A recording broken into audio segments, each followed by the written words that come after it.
बोझ बनी बेटी। कविता अपने माता पिता की बहुत लाडली थी। 3 बड़े भाइयों की बहन थी। कोई भी चीज़ मांगने पर उसी वक्त सामने हाजिर हो जाती। पूरे घर में रौब था उसका।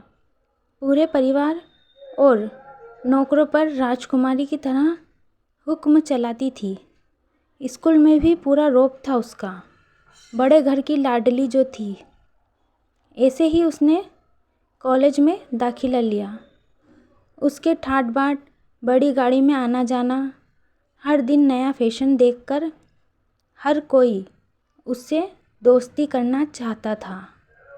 थोड़े ही दिनों में उसके बहुत से दोस्त बन गए। पूरे कॉलेज में उसकी अपनी ही एक पहचान थी। इन दिनों उसके घर एक रिश्ता आया। खानदानी लोग थे और पापा की पुरानी जान पहचान थी उनके साथ।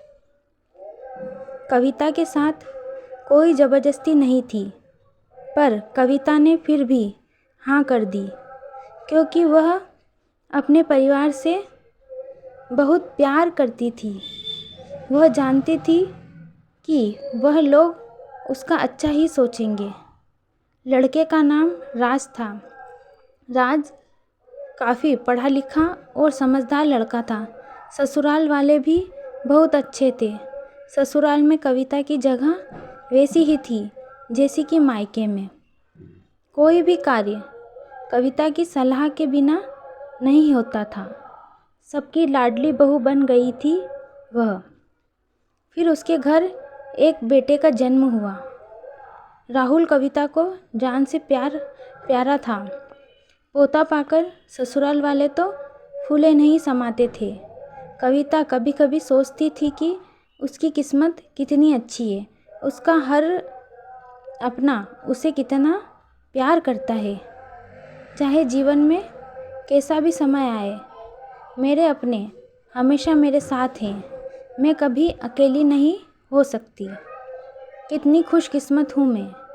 पर शायद कविता की खुशियों को उसकी अपनी ही नज़र लग गई थी। एक दिन वह मायके जाने की जिद कर बैठी। राज को बहुत काम था, लेकिन वह फिर भी उसे ले गया। रास्ते में उनकी गाड़ी अन्य गाड़ी से टकरा गई। कविता, राज और राहुल बहुत बुरी तरह से जख्मी हो गए। काफ़ी दिनों के इलाज के बाद राज और राहुल तो ठीक हो गए, लेकिन कविता पूरी तरह ठीक न हो सकी। सर पर चोट लगने के कारण वह अपनी आँखों की रोशनी खो बैठी। अब कविता की किस्मत जैसे उल्टे पांव चलने लगी। मायके वाले कुछ दिनों तक उसे मिलने आते रहे। फिर कभी कभार फ़ोन ही करके पूछ लेते कि अब कैसी हो। धीरे धीरे ये सिलसिला भी कम हो गया। ससुराल वालों की सहानुभूति भी कम होने लगी। घर में किसी को पास बैठने के लिए कहती तो जवाब मिलता, बहुत काम है, अब तुम भी हाथ नहीं बटा सकती। राज भी चिड़चिड़ा हो गया था।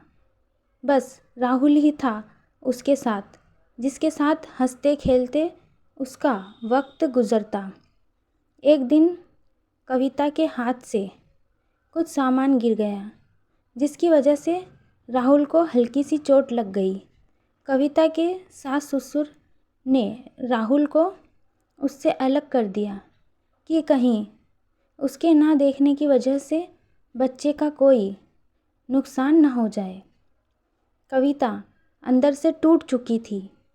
एक दिन उसने सबके सामने मायके जाने की इच्छा रखी, तो राज उसे तुरंत मायके छोड़ आया, जैसे ही वह भी यही चाहता था। लेकिन राहुल को उसके साथ नहीं भेजा गया।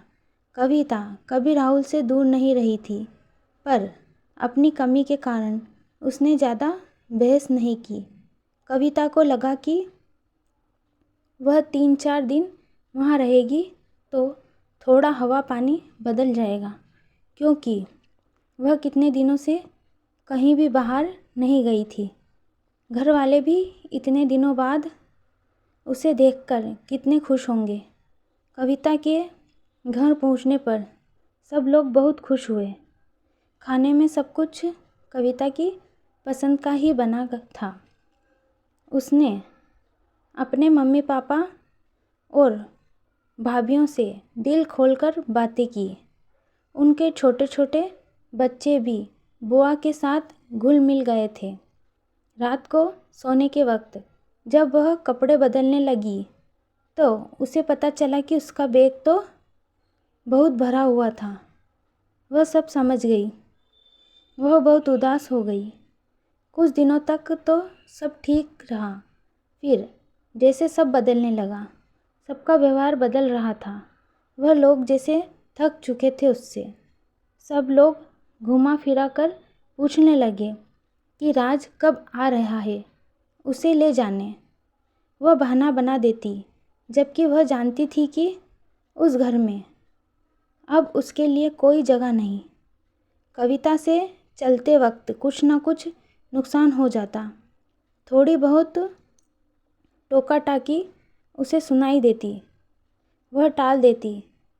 एक दिन उसके हाथ से लगकर एक कीमती फूलदान टूट गया। छोटी भाभी ने बहुत हंगामा मचाया। कविता के माता पिता रोज़ रोज़ के झमेलों से तंग आ गए थे। उन्होंने राज को खुद से फ़ोन कर दिया। राज कविता को अपने घर ले गया। कविता को अपने परिवार वालों से ये उम्मीद न थी।